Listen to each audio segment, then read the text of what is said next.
ऐसा नहीं करना है, समझे। But if you genuinely want to score like 90 plus और 95 प्लस, तुम्हें आंसर राइटिंग आती ही नहीं है, तुम वहाँ जाके क्या लिखोगे आंसर में। प्लीज़ डोंट एक्सपेक्ट कि तुम्हारे 95 प्लस आ जाएंगे। Stop depending on others notes.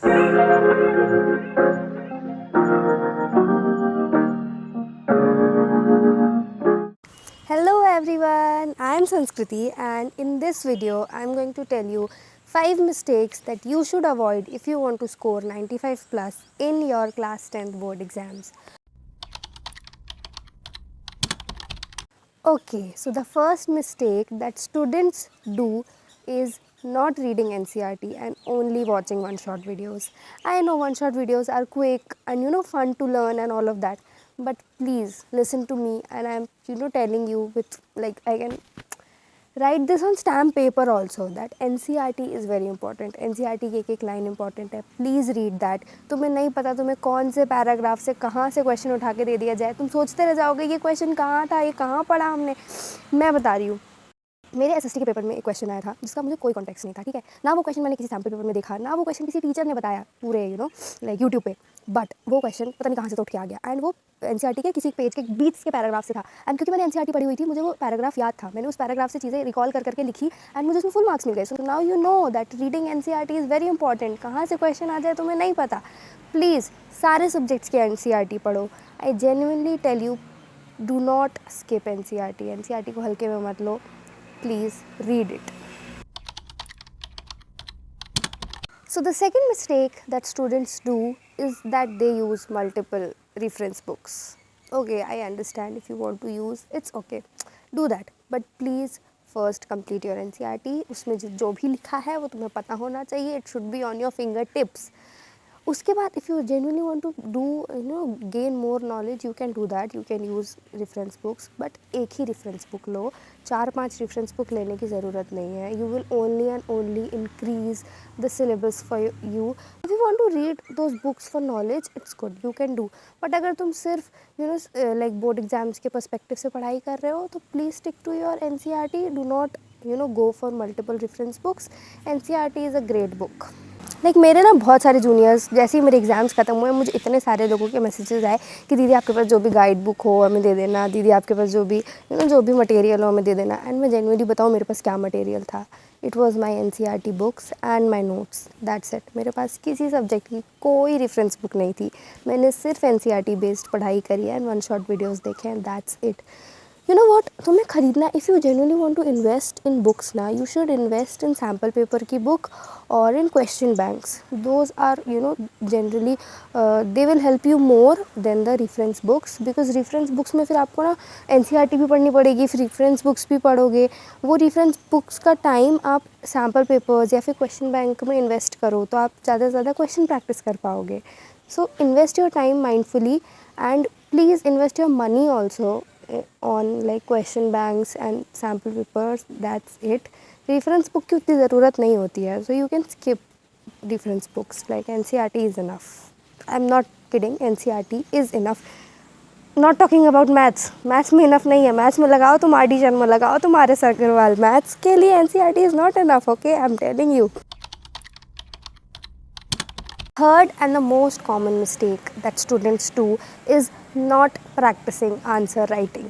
Like, please invest your time in answer writing. Please, कोशिश करो कि दिसंबर तक तुम्हारा सिलेबस ख़त्म हो जाए, ठीक है। आई डोंट नो इस साल 2 बोर्ड एग्ज़ाम्स होने वाले हैं, अपने बोर्ड एग्ज़ाम के 1 महीने पहले तक अपना सिलेबस प्लीज़ ख़त्म कर लो, कैसे ना कैसे करके बस कोशिश करके प्लीज़ ख़त्म करो। एंड वो जो एक बोर्ड एग्ज़ाम से 1 महीने पहले का जो 1 महीना जो होता है ना, उसमें सिर्फ आंसर राइटिंग की प्रैक्टिस करो, क्वेश्चंस निकालो, क्वेश्चन बैंक्स प्रैक्टिस करो, उसमें जितने आंसर्स हैं सबको लिख के देखो, प्रॉपर पॉइंटर्स में आंसर लिखो, अपनी जो इंपॉर्टेंट वोकैबुलरी है वो सब यूज़ करो।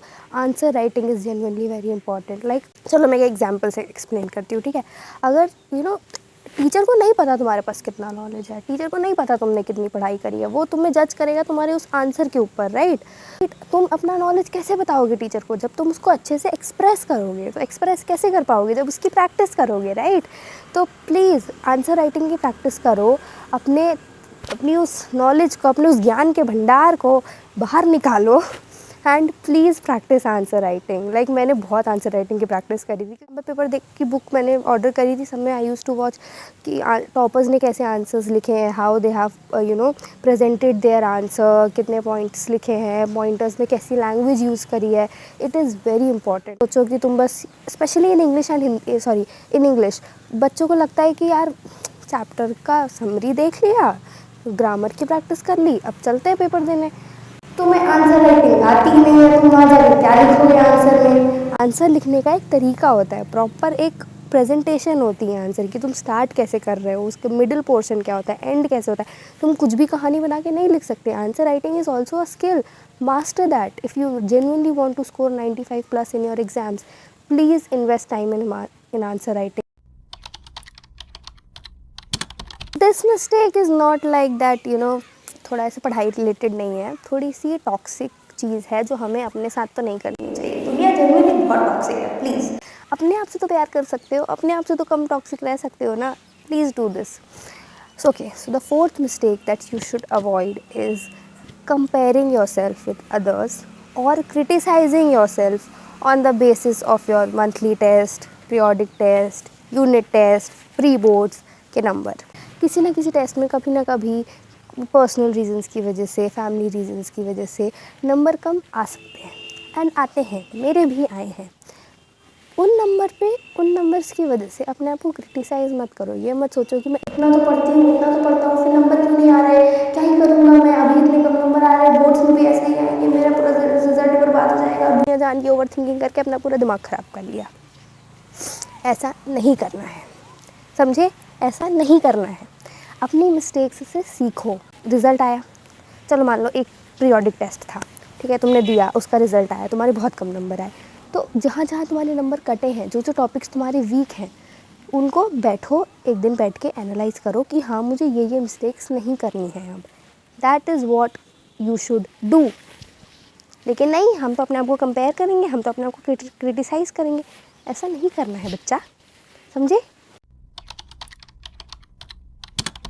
So the last mistake of this video is that students don't make their own notes. Like मैंने बहुत सारे बच्चों को देखा है जो अपने नोट्स बनाएंगे नहीं, वो दूसरों से नोट्स मांगने की कोशिश करेंगे एंड कहीं से जुगाड़ करके ले भी लेंगे। बट क्या है ना, आपको जब आप खुद नोट्स बनाते हो ना, तो आपका वो रिवीजन होता रहता है। जब आप खुद पढ़ रहे हो तब एक बार रिवीजन हुआ, जब आपने उसके नोट्स बनाए तब एक बार रिवीजन हुआ। एंड क्योंकि वो आपने बनाए हैं, आप उसमें अपने शॉर्टकट्स यूज़ कर सकते हो। आपको ज़रूरी नहीं है कि आप पूरी चीज़ें लिखो। किसी चीज़ के लिए कोई शॉर्टकट बना लिया एंड उसे लिख लिया। Those are your own notes, वो आपके नोट्स हैं एंड वो आपको ज़्यादा हेल्प करेंगे। जब तक आप अपने खुद के नोट्स नहीं बनाओगे ना, प्लीज़ डोंट एक्सपेक्ट कि तुम्हारे 95 प्लस आ जाएंगे। 95 प्लस चाहिए तो अपने खुद के नोट्स बनाओ, अपने नोट्स बनाओ, उन पे बिलीव करो, उन पे ट्रस्ट करो। Stop depending on others notes. But if you genuinely want to score like 90 plus और 95 प्लस, अपने खुद के नोट्स बनाओ। Stop depending on others. Okay, so this is not something very academically related, but as a senior I genuinely want to tell you कि तुम पढ़ाई भी करो, बट प्लीज़ अपने दोस्तों के साथ भी टाइम स्पेंड करो, थोड़ी मेमोरीज़ बनाओ, मस्ती वस्ती करो। बट पढ़ाई एंड मस्ती में बैलेंस बना के रखो, मेमोरीज़ बनाओ, खुश रहो। बिकॉज़ तुम्हें नहीं पता कि तुम्हारे किस दोस्त के साथ ये तुम्हारा आखिरी साल हो। कौन किसको 11th में उसकी ड्रीम, उसको जो स्ट्रीम चाहिए वो ना मिले एंड उसे स्कूल चेंज करना पड़ जाए। कुछ बच्चे को कोचिंग की वजह से स्कूल चेंज कर ले, तुम्हारे दोस्त बिछड़ जाए। तो अभी मेमोरीज़ बनाओ, एक दूसरे के साथ टाइम स्पेंड करो, मस्ती करो, पढ़ाई भी करो बट मस्ती भी करो, बैलेंस बना के रखो। Because at the end of the day वो मेमोरीज़ जब तुम याद करोगे ना, तो तुम्हें बहुत अच्छा फील होगा genuinely. So please balance is the key. Okay, ऐसा नहीं कि पढ़ाई नहीं कर रहे हैं बस मस्ती में लगे हो, ऐसा भी नहीं होना चाहिए। पढ़ाई भी करो, मस्ती भी करो। So this was all for this video and I hope कि काफ़ी हेल्पफुल लगी हो आप सबको। एंड अगर लगी तो please like, share and subscribe and do share it with your friends because they might also need it, है ना। साथ में आगे बढ़ते हैं। And that was it for this video. Okay, bye, love.